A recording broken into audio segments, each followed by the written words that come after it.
In this video, we're going to tell you how you can light up your enemies like no tomorrow and make even GMs a breeze. My name is Art, and welcome to Destiny Guides.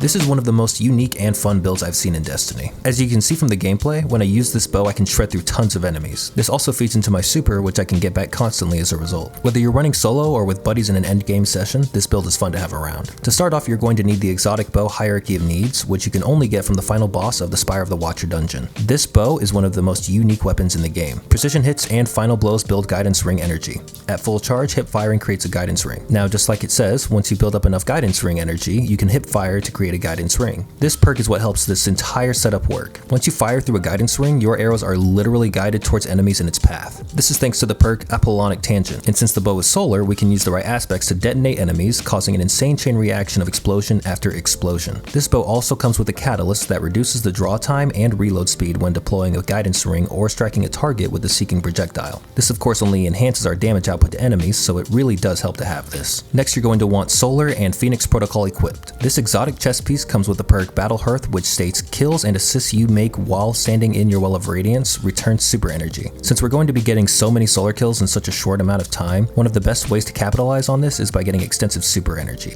Like I said before, if you look at the footage, you can see how I'm getting tons of super energy back just by standing in my well and firing the bow. But we can also take advantage of another aspect of this armor piece. By having more than one person stand in your well and get kills, they add to the amount of super energy you get while you're in your well. If you have a dedicated fire team, you can take this another step further by having multiple guardians run the same build. This way you can feed off of each other's wells of radiance and keep a constant flow of supers going. Now, there's no rule saying that you absolutely have to use Solar Warlock with Phoenix Protocol. There are other builds out there that use different tools and or subclasses to make their own awesome combos. This just happens to be one of the most useful methods to take advantage of in my opinion. It's great that we have a solid build for a bow that was initially seen as just cool and not really something you'd take into an endgame level activity. Not to mention an excuse to use Phoenix Protocol again. I never thought I'd get to take it into something like a GM and have it work as well as it does. I usually run Stasis or Strand, but this just makes things feel fun and fresh again. But moving on to one of the most crucial parts of the build, the aspects and fragments. When we think about our aspects, we want to think about what will cause the most detonation and damage to enemies when we trigger the bow's exotic perk. This is what I run, but feel free to mix and match if you feel there's something else you want to try. Starting off with the aspects, we have Icarus Dash and Touch of Flame. Icarus Dash provides a dodge, so if we find ourselves in a tight spot, we have a way to try to get out. Touch of Flame is always nice since it enhances our grenades and helps us do more damage to enemies and champions. I have tried running Heat Rises, but find that I never really found a good time to use it, since I was on the ground a majority of the time and I didn't use Cure a lot since I was in a well or had a rift.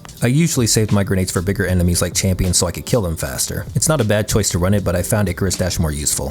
For abilities, we have the standard Healing Rift and Burst Glide. I put on Celestial Fire so I could melee from a distance, and Fusion Grenades since they detonate twice with Touch of Flame. For my super, I'm obviously running well so I can use Phoenix Protocol. For the first fragment, I'm using Ember of Char, which lets our solar ignition spread Scorch to affected targets. This is another way Hierarchy of Needs will be more effective by lighting more targets on fire. Next, we have Ember of Wonder, where rapidly defeating multiple targets with solar ignitions generates an orb of power. This is something that will be happening a lot more when we use this bow and cause multiple ignitions in rapid succession. Then we have Ember of Ashes that lets us apply more Scorch stacks to targets. And finally, Ember of Combustion. Final blows with the solar super causes targets to ignite and creates a fire sprite. If you're going to mix and match fragments, you'll likely find that this is the most important one. When we're in our well, our most important mission is getting as many kills as we can so we can keep generating more super energy. This will in turn let us keep mowing down enemies quickly and effectively. The wording of this fragment doesn't explicitly say that getting kills while in well is going to cause enemies to ignite, but they do. This is vital to making the build as effective as it can be. Without it, we'll get less energy, deal less damage, and get less kills. Now, outside of our subclass and gear, we can use the seasonal artifact to make things even better.